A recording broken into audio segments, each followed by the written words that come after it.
تو نماز اور زکات ان دونوں کا اکٹھے، اور جو زکات نہیں دیتے، قرآن پاک کے اندر اللہ رب العزت نے جا بجا ان کے متعلق بھی فرمایا۔ 10ویں سپارہ سورۃ توبہ اللہ فرما رہا ہے والذین یکنزون الذهب والفضة ولا ينفقونها فی سبیل اللہ، فرمایا کہ جو لوگ سونا چاندی مال جمع کر کے رکھتے ہیں، اللہ کی راہ میں خرچ نہیں کرتے، فبشرهم بعذاب علیم، اللہ رب العزت فرما رہا ہے انہیں دردناک عذاب کی خوشخبری دے دیجیے۔ یوم یحمى علیہا فی نار جہنم فتکوی بہا جباہہم وجنوبہم وظہورہم، جو وہ مال جمع کر کے رکھتے ہیں، اللہ رب العزت فرما رہے ہیں قیامت والے دن اس مال کو آگ کی شکل دے دی جائے گی، آگ کی سٹک بنا دی جائے گی، اور اس سٹک کے ذریعے سے جنوبہم وظہورہم ان کی پیٹھوں پر، ان کے چہروں پر داغا جائے گا۔ ھذا ما کنزتم لانفسکم فذوقوا ما کنتم تکنزون، اللہ فرما رہے ہیں یہ وہ مال ہے جس کو تو جمع کر کے رکھتا تھا، آج پھر اس کے بدلے میں وہ تو عذاب چکھے گا جو میرے مقدر میں ٹھہر چکا ہے۔ یہی وجہ ہم دیکھتے ہیں کہ ابوبکر رضی اللہ عنہ کتنے مالدار تھے، 7 ریشم کی سونے کی دکانیں، لیکن انہوں نے سارا مال رسول اللہ صلی اللہ علیہ وسلم، صحابہ کرام، مسجد کی توسیع پر سارے معاملات میں خرچ کر دیا۔ جب اس دنیا سے گئے ہیں تو کچھ بھی نہیں تھا۔ عثمان غنی رضی اللہ عنہ کتنے مالدار انسان، لیکن اب ان کی زندگی پڑھ میں کہیں یہ نہیں لکھا انہوں نے اتنی زکات دی، نہیں، جب جتنی ضرورت پڑی انہوں نے دیا، جہاں ضرورت پڑی اس سے زیادہ دیا اور خوب دیا۔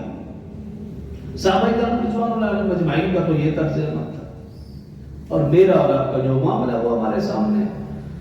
حافظ شمس الدین ذہبی رحمۃ اللہ تعالی نے اپنی کتاب کتاب الکبائر اس میں ایک واقعہ لکھا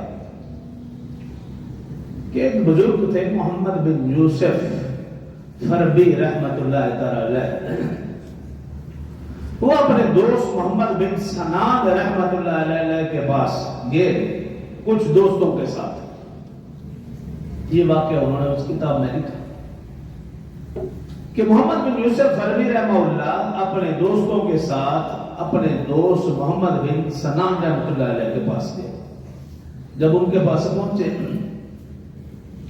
تو محمد بن سنان رحمۃ اللہ علیہ کہنے لگے کہ آپ آئے گئے ہیں تو ہمارے ایک ہمسایہ ہے، اس کا بھائی فوت ہو چکا ہے، تو آپ بھی آ گئے ہیں تو اور سارے اکٹھے چلتے ہیں ان کی تعزیت کریں۔ محمد بن یوسف فربی رحمہ اللہ بھی ہیں، محمد بن سنان بھی ہیں، اور ساتھ ان کے ساتھ جو دوست ہیں وہ بھی ساتھ سارے چلے گئے۔ اب جب گئے ہمسایہ کے گھر تعزیت کی، لیکن وہ ہمسایہ مسلسل رو رہا، تسلی دی اس کو بھی موت حقیقت ہے، ہر ایک نے جانا ہے، اس لیے تسلی رکھی ہے، لیکن وہ مسلسل روتے جا رہے ہیں، سمجھانے کے باوجود بھی مسلسل رو رہا ہے۔ پھر اسے کہا گیا کیا تمہیں موت سے انکار ہی،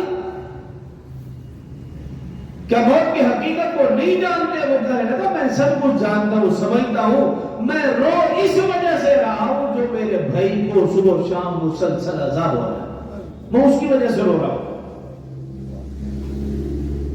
تو محمد بن یوسف فربی رحمہ اللہ کیا تمہارے اوپر کوئی غیب کی چیز واضح ہوئی؟ تمہیں کیسے اطلاع ملی کہ اسے مسلسل عذاب ہو رہا ہے؟ تو اس نے اپنا قصہ سنایا، کہنے لگا کہ میں نے اپنے بھائی کو دفن کیا، کفن دفن کے بعد سارے لوگ چلے آئے، کہنے لگا کہ میں بھائی کی قبر کے پاس بیٹھا تھا، کچھ ہی دیر کے بعد قبر کے اندر سے آوازیں آنے لگ گئی کہ اے مجھے تنہا چھوڑنے والوں، مجھے تم عذاب کے لیے تنہا چھوڑ گئے ہو، میں تو نماز بھی پڑھتا تھا، میں تو روزے بھی رکھتا تھا۔ یہ آواز مسلسل آ رہی کہ تم مجھے عذاب کے لیے تنہا چھوڑ کر چلے گئے ہو، حالانکہ میں نماز بھی پڑھتا تھا، میں روزے بھی رکھتا تھا۔ یہ آواز مسلسل آ رہی ہے۔ تو وہ بھائی کہنے لگا کہ میں نے برداشت نہ ہوا، میں نے قبر کو کھودنا شروع کر دیا، کہتے ہیں جب میں نے قبر کھولی تو میں نے دیکھا کہ آگ ہی آگ ہے اور میرے بھائی کے گلے میں ایک آگ کا توق ہے، کڑا۔ تو بھائی کی محبت میں نے آگے ہاتھ بڑھایا تاکہ اس کڑے کو میں الگ کر دوں۔ کہتے میرا ہاتھ جل گیا، اور پھر اس نے اپنا ہاتھ، جس کو کپڑا لپیٹا ہوا تھا، اپنا ہاتھ نکال کے دکھایا، وہ شدید جلا ہوا تھا، انتہائی سیاہ ہو چکا تھا۔ اور پھر کہنے لگا کہ میں نے قبر کو بند کر دیا۔ اب محمد بن یوسف فربی رحمہ اللہ کہنے لگے اچھا بتاؤ معاملہ کیا ہے؟